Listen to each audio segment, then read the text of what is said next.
Hi everyone, welcome back to explore literature. इस video के अंदर हम डिस्कस करेंगे unit 5 ideas in Indian political thought का पार्ट 2 न्याय बाय अंबेडकर।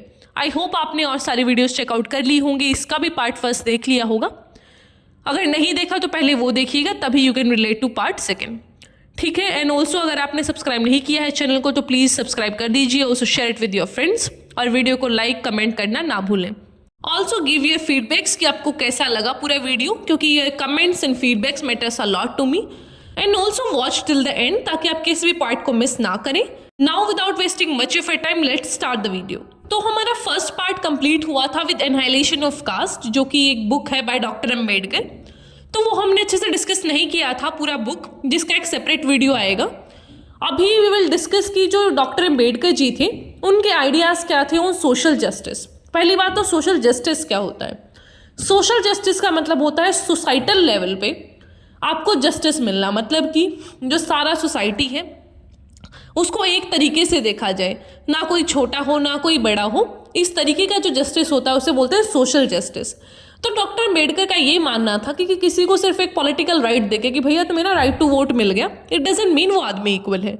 पॉलिटिकल राइट आप किसी को भी दे देंगे, इट डजंट मीन कि जो साथ वाले आदमी हैं उसकी उतनी ही रिस्पेक्ट करेंगे, क्योंकि एक रिक्शे वाला आदमी भी उसी लाइन में खड़ा होता है to vote, and business man also have to stand in to that vote. लेकिन जो उनका एक स्टेटा है पूरा एक सोसाइटी का, उसको आप डिनाई नहीं कर सकते।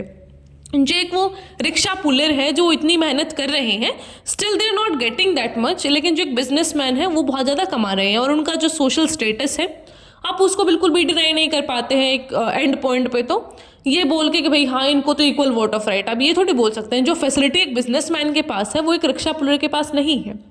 तो वो सारा जो चीज़ है उसको ही हटाने के लिए डॉक्टर अम्बेडकर काम कर रहे थे कि जो आप ये मार्जिनलाइज क्लास है, जो डिप्रेस्ड क्लास है, आप ये नहीं कह सकते कि इनको राइट टू वोट दे दो और सारी समस्याएं खत्म हो जाएंगी।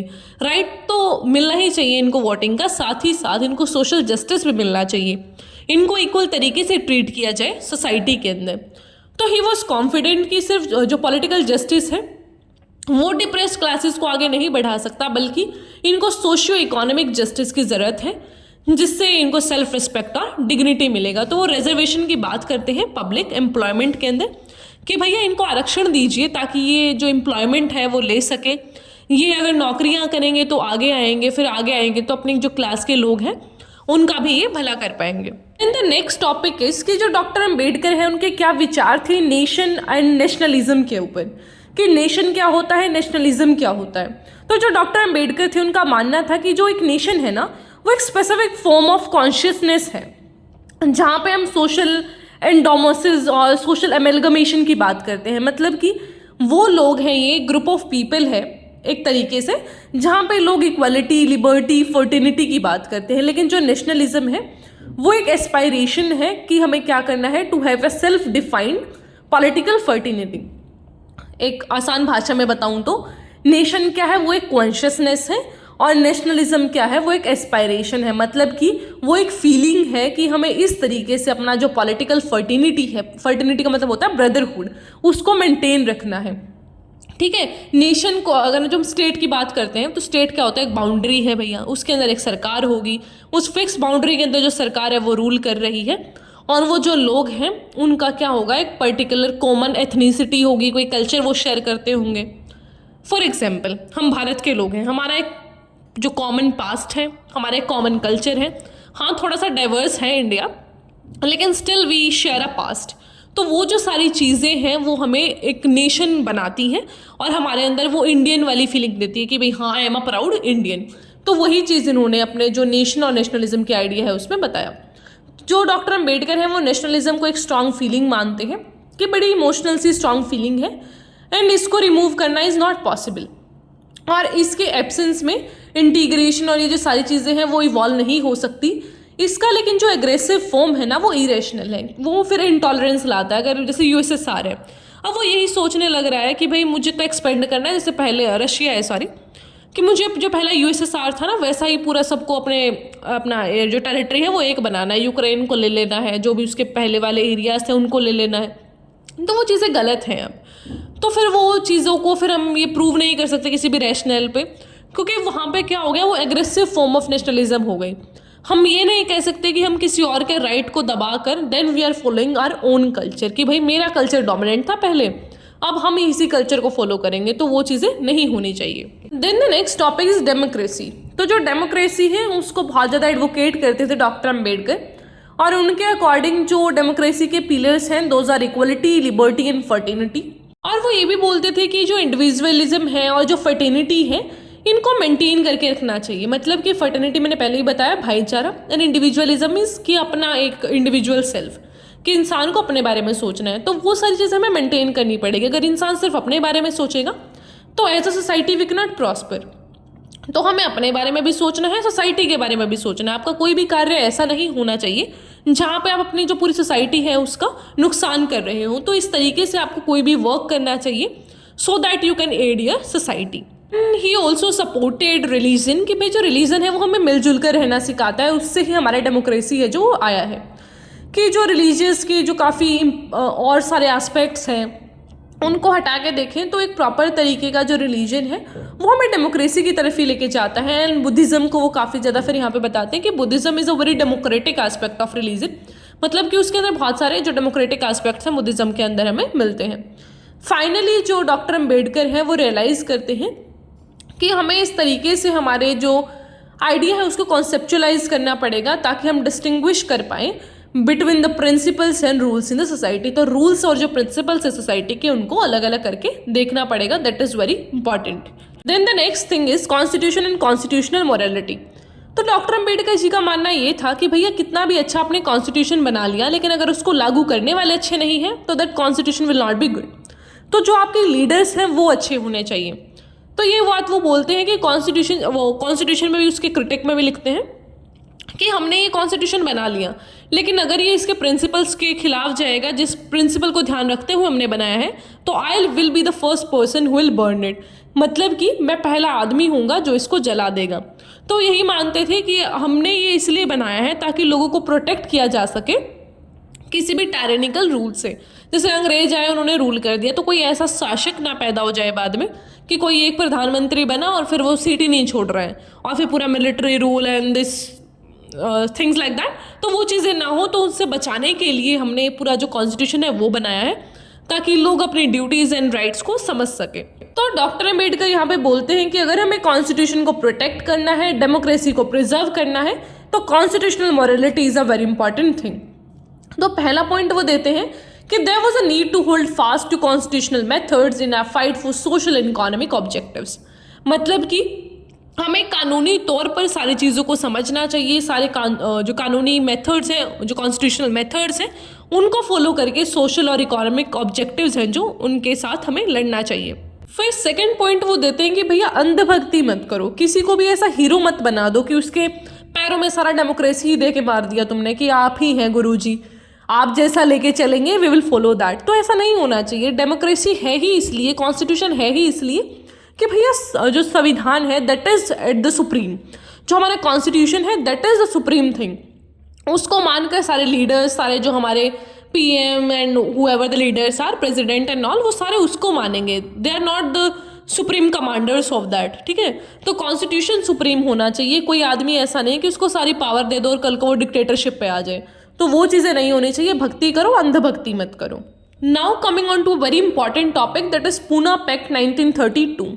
तो देखो मैंने पॉइंट्स में सारी चीज़ें आपको दे दी हैं कि कब हुआ था, बैकग्राउंड क्या था, गांधी का अपोजिशन एंड ऑल, लेकिन मैं आपको एक स्टोरी के तरीके से समझाऊंगी क्या हुआ था। तो क्या हो रहा था कि राउंड टेबल कॉन्फ्रेंस हो रही थी, तो वहाँ पे सारी चीज़ें समझाई जा रही थी कि भाई लीडर्स आइए आप यहाँ पे, आप हमारे इक्वल हैं, क्योंकि बहुत सारी वहाँ पे तब तक प्रॉब्लम्स हो चुकी थी, काफ़ी रिवोल्ट्स वगैरह हो रहे थे, लोगों के अंदर अनरेस्ट फैल रहा था। तो अंग्रेजों ने सोचा कि भाई ये नहीं मानने वाले, अब इनको थोड़ा सा ये दिखाना पड़ेगा कि वी केयर फॉर यू, हम आपके बहुत अच्छे हैं, बड़े सगे हैं हम आपके। तो बोलते हैं कि गांधी जी आइए ना, टेबल कॉन्फ्रेंस करते हैं, हमारे आमने सामने आप बैठेंगे, चार बातें करेंगे तो सॉल्यूशन निकलेगा प्रॉब्लम्स का। तो यहाँ पे क्या होता है कि डॉक्टर अम्बेडकर ने तीनों मीटिंग्स अटेंड करी थी, 3 राउंड टेबल कॉन्फ्रेंस हुई थी। तो डॉक्टर अम्बेडकर जब वहाँ पे जाते हैं तो ये होता है कि भैया हमें सेपरेट इलेक्टोरेट्स चाहिए। सेपरेट इलेक्टोरेट क्या होते हैं वो भी बताएंगे। तो ये आइडिया कहाँ से आया उनको? मुस्लिम्स को सेपरेट इलेक्टोरेट पहले दे दिए गए थे।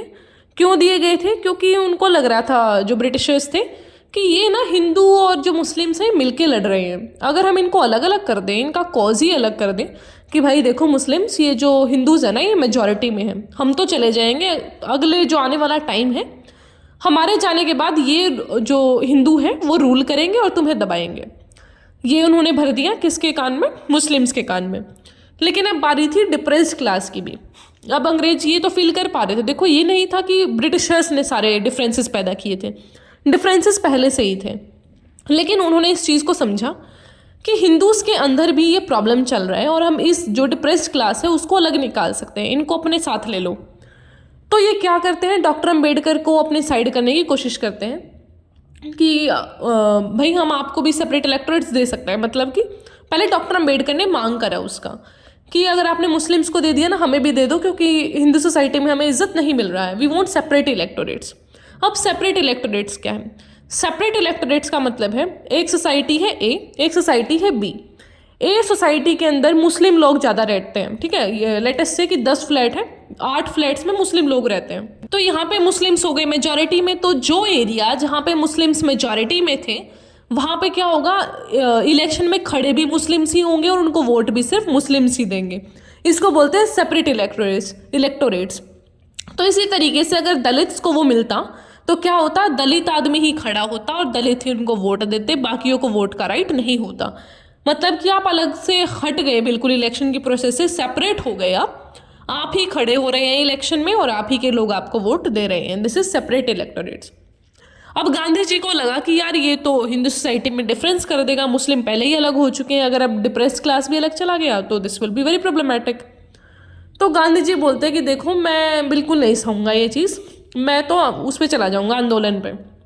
तो वो फास्टिंग पे चले गए, भूख हड़ताल क्या बोलते हैं, आंदोलन वटेवर, ये फास्टिंग कर दिया इन्होंने भूख वाला कि अम्बेडकर जी आप मान जाइए, अगर आप सेपरेट इलेक्टोरेट्स लेंगे तो देखो मैं खाना नहीं खाने वाला। अब लोगों के अंदर थोड़ा सा ये हुआ कि गांधी जी को कुछ हो गया तो, और ये बात समझ ली थी डॉक्टर अम्बेडकर ने भी कि यार क्या ही करूँ, मतलब ये इतने बड़े लीडर हैं, पूरा देश उनसे काफ़ी कनेक्टेड था। और एक और रीज़न था इस चीज़ का कि डॉक्टर अम्बेडकर जी माने, उनको पता था कि अगर मैंने ऐसा इनकी बात नहीं मानी और इन केस इनको कुछ हो गया, गांधी जी को कुछ हो जाता, तो लोग क्या करते, अंबेडकर जी को तो टारगेट करते ही, एट्रोसिटीज़ भी होती, मतलब कि काफ़ी सारे दंगे होते और दलित लोगों पर वार किए जाते। इसलिए डॉक्टर अंबेडकर जी ने फिर सोचा कि यार ठीक है जो भी है मान लेते हैं, इतने बड़े लीडर हैं ये भी, कुछ नेगोशिएशन कर लेंगे पर घर की बात है सुलझा लेते हैं। तो यहाँ पे उन्होंने क्या करा, फिर सेपरेट इलेक्टोरेट्स को छोड़ के उन्होंने बोला कि रिजर्व कर दी जाएंगी seats for Dalits in provincial legislature, ताकि उनका पॉलिटिकल जो रिप्रेजेंटेशन है वो हो जाए। प्रोविंशियल लेजिस्लेचर का मतलब है स्टेट लेवल पे, प्रोविंस के लेवल पे उनकी सीट रिजर्व कर दिया। अब सेपरेट इलेक्टोरेट्स और सीट रिजर्व में क्या फ़र्क है, खड़े तो हो सकते हैं दलित लोग लेकिन वोट सब लोग देंगे, सारे हिंदू मुस्लिम जो भी हैं सब वोट देने वाले हैं, ठीक है, ये होता है सीट रिजर्व करना। फिर प्रोपोर्शनल रिप्रेजेंटेशन किया गया। प्रोपोर्शनल रिप्रेजेंटेशन का मतलब है उनकी स्ट्रेंथ के बेसिस पे, जितनी उनकी पॉपुलेशन है उसके बेसिस पे उनका फिर रिजर्व सीट कर दी गई, ठीक है। फिर उसके बाद था टेन्योर, क्या था इस एग्रीमेंट को, ये 10 साल के लिए माना गया था, ठीक है। तो 10 साल के लिए चीज़ें मानी गई थी कि 10 साल के लिए सीट रिजर्व की गई है कॉन्स्टिट्यूशन के अंदर for the scheduled caste and scheduled tribes, बाद में आता है वो, ठीक है। तो इन लोगों के लिए जो था वो सीट रिजर्व कर दी गई थी फॉर द पॉलिटिकल रिप्रेजेंटेशन। अब थोड़ा जान लेते हैं कि डॉक्टर अंबेडकर जी के इकोनॉमी के प्रति क्या विचार थे।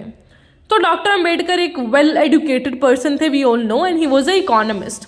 हायर डिग्रीज उन्होंने अपनी कोलंबिया यूनिवर्सिटी और London School of Economics and Political Science से की थी, इकोनॉमिक्स की फील्ड में PhD होल्डर थे वो। तो जो अंबेडकर जी थे वो administrative and finance of Indian east India company को क्रिटिक करते थे कि ये जो लोग हैं ना ये रुइन कर रहे हैं हमारी इंडियन इकोनॉमी को, जो इनकी ट्रेड पॉलिसी है, जो अंग्रेज हैं कि इस तरीके की पॉलिसी अपना रहे हैं कि हमारा पूरा जो इकोनॉमी है उसको बर्बाद कर दिया है इन्होंने। अपना क्या करते हैं, रॉ मटेरियल यहाँ से उठाते हैं, फाइनल प्रोडक्ट बनाते हैं। फॉर एग्जाम्पल कॉटन यहाँ से लेके गए और वहाँ पे जाके शर्ट बना लाए, वही शर्ट हमें आके बेच रहे हैं। तो अगर 2 रुपये का कॉटन गया और 100 रुपये की हमें वो शर्ट बेच रहे हैं तो कितना फ़ायदा कमा रहे हैं वो। तो वो चीज़ें डॉक्टर अंबेडकर ने समझी उस टाइम पे। तो अपना एक वर्क था उनका, the evolution of provincial finance in British India. यहाँ पे वो बताते हैं कि सेंटर और प्रोविंस का जो रिलेशनशिप था वो कैसा था 1823 से 1921 के बीच में, यहाँ पे वो इकोनॉमिक पॉलिसीज़ पे ज़्यादा ध्यान देते हैं कि ये जो अंग्रेज है हमें किस तरीके से लूट रहे हैं, प्रोविंशियल लेवल पे कैसे और सेंट्रल लेवल पे कैसे। फिर 1923 में वो अपना एक वर्क पब्लिश करते हैं, द प्रॉब्लम ऑफ रूपी, its origin and it's solution, जहाँ पे वो करेंसी सिस्टम की बात करते हैं कि इंडिया के अंदर 19th सेंचुरी में किस तरीके से करेंसी इवॉल्व हुआ, क्या क्या प्रॉब्लम आई, कैसे जो इंडियन रूपी है उसकी वैल्यू गिर गई, फिर किस तरीके से सारे चीपर प्रोडक्ट्स को यहाँ पे सप्लाई किया गया, और वो सारी चीज़ें वो इस बुक के अंदर अपना जो भी इनका वर्क था उसमें डिस्कस करते हैं। तो वो लेबर लॉज की बात करते हैं, रिवर वैली प्रोजेक्ट्स की बात करते हैं। तो उनका मानना ये था कि जो लिमिटेशन है ना ये एग्रीकल्चर के अंदर वेल्थ जनरेशन में, हमें यहाँ पे क्या करना चाहिए, प्रमोट करना चाहिए कॉटेज और स्मॉल स्केल इंडस्ट्रीज़ को, कि हाइड्रो इलेक्ट्रिक रिवर प्रोजेक्ट्स लेके आने चाहिए, जैसे कि दामोदर, सोन, महानदी जैसी रिवर्स पे। तो यहाँ पे वो बात करते थे कि इंफ्रास्ट्रक्चर डेवलप करो। अगर तुमने रॉ मटेरियल सप्लाई करते रहे ना, तुम ये वाला पॉलिसी रहा तुम्हारा, तो पूरा देश बेच दोगे एक दिन। इसलिए क्या करो, अपने ही देश का रॉ मटेरियल यूज़ करके तुम फाइनल प्रोडक्ट बनाओ ना, जस्ट सेल इट हेयर या फिर अपने कंजप्शन में लो, तुम इन अंग्रेजों को क्यों खरीद रहे हो। तो ये जो सारी प्रॉब्लम थी उन्होंने अपने वर्क द प्रॉब्लम ऑफ रूपी, इट्स ओरिजिन एंड सॉल्यूशन के अंदर बहुत अच्छे से ऐसा बताई कि भाई समझो इस बात को, तुम्हारा रॉ मटेरियल जा रहा है, फिर उससे दुगने दाम पे तुम इसे खरीद रहे हो, तुम कर क्या रहे हो, why you don't understand that very principle behind their this supply chain. तुम उस चीज़ को तोड़ो ना, this is very common thing, और आप उसको ही नहीं समझ पा रहे हैं। Now coming on to the last topic कि डॉक्टर अम्बेडकर जी के क्या विचार थे on the position of women in Indian society. तो उनका मानना ये था कि ये जो सारी प्रैक्टिसेस है ना हमारे यहाँ पे, जो विडोहुड रखने की या फिर सती प्रैक्टिस, सेलिबेसी की, चाइल्ड मैरिज की, ठीक है, ये बहुत गलत है कि आप छोटे छोटे बच्चों की शादियां करवा दे रहे हैं, या फिर छोटी छोटी बच्चियों की शादियां बहुत बड़े लोगों से करवा दे रहे हैं, विडोअर से करवा दे रहे हैं। तो this is very much exploitative.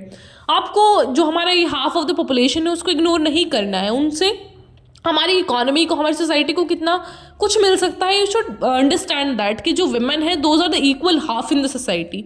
तो वो चीज़ आपको समझनी पड़ेगी, तभी हम जो पोजीशन है विमेन की उसको सुधार सकते हैं। फिर डॉक्टर अम्बेडकर बताते हैं कि भैया देखो, एंशियंट इंडिया के अंदर विमेन को इक्वल स्टेटस मिलता था। ये जो बाद में आए हैं काफ़ी सारे धर्मशास्त्र, जैसे कि मनु का मनुस्मृति आया था, तो वहाँ से विमेन का डाउनग्रेड है, जो वो सारी चीज़ें शुरू हुई, विमेन को फिर नीचा देखा जाने लगा। तो वो एक मिसोजिनिस्ट जो आइडिया है मनु के, उनको फिर क्रिटिक करते हैं कि यार पता नहीं, पहले तो काफ़ी अच्छी थी चीज़ें, लेकिन जब से लोगों ने धर्मशास्त्र फॉलो करने शुरू करे, फिर वुमेन को दबाया गया, तो वो सारी चीज़ें काफ़ी गलत है। तो हिंदू कोड बिल में भी वो बात करते हैं इस चीज़ की कि औरतों को फ्रीडम मिलना चाहिए, उनको प्रॉपर्टी में राइट्स मिलने चाहिए, डाइवोर्स, मैरिज, सारे अधिकार होने चाहिए। विमेन को ये एक ऐसा कमोडिटी नहीं है कि तुमने जिससे मर्जी शादी कर दिया, जो करना था वो करा, प्रॉपर्टी में कुछ राइट नहीं दिया। ये क्या चल रहा है, मतलब आपका सर्वाइवल पॉसिबल नहीं है एक औरत के बिना, लेकिन still you are doing such things. तो हमें ये समझना होगा कि जो मेन एंड विमेन है वो एक दूसरे के बिना अधूरे हैं। The society can not be completed without main and women both. तो एक जेंडर को एक्सक्लूड कर देना, ये नहीं बोल सकते हम कि विमेन को आगे ले आओ और आदमियों को पीछे छोड़ दो, this can not be possible. सबको एक साथ लेके चलो, तभी हमारी जो सोसाइटी है वो प्रॉस्पर कर सकती है।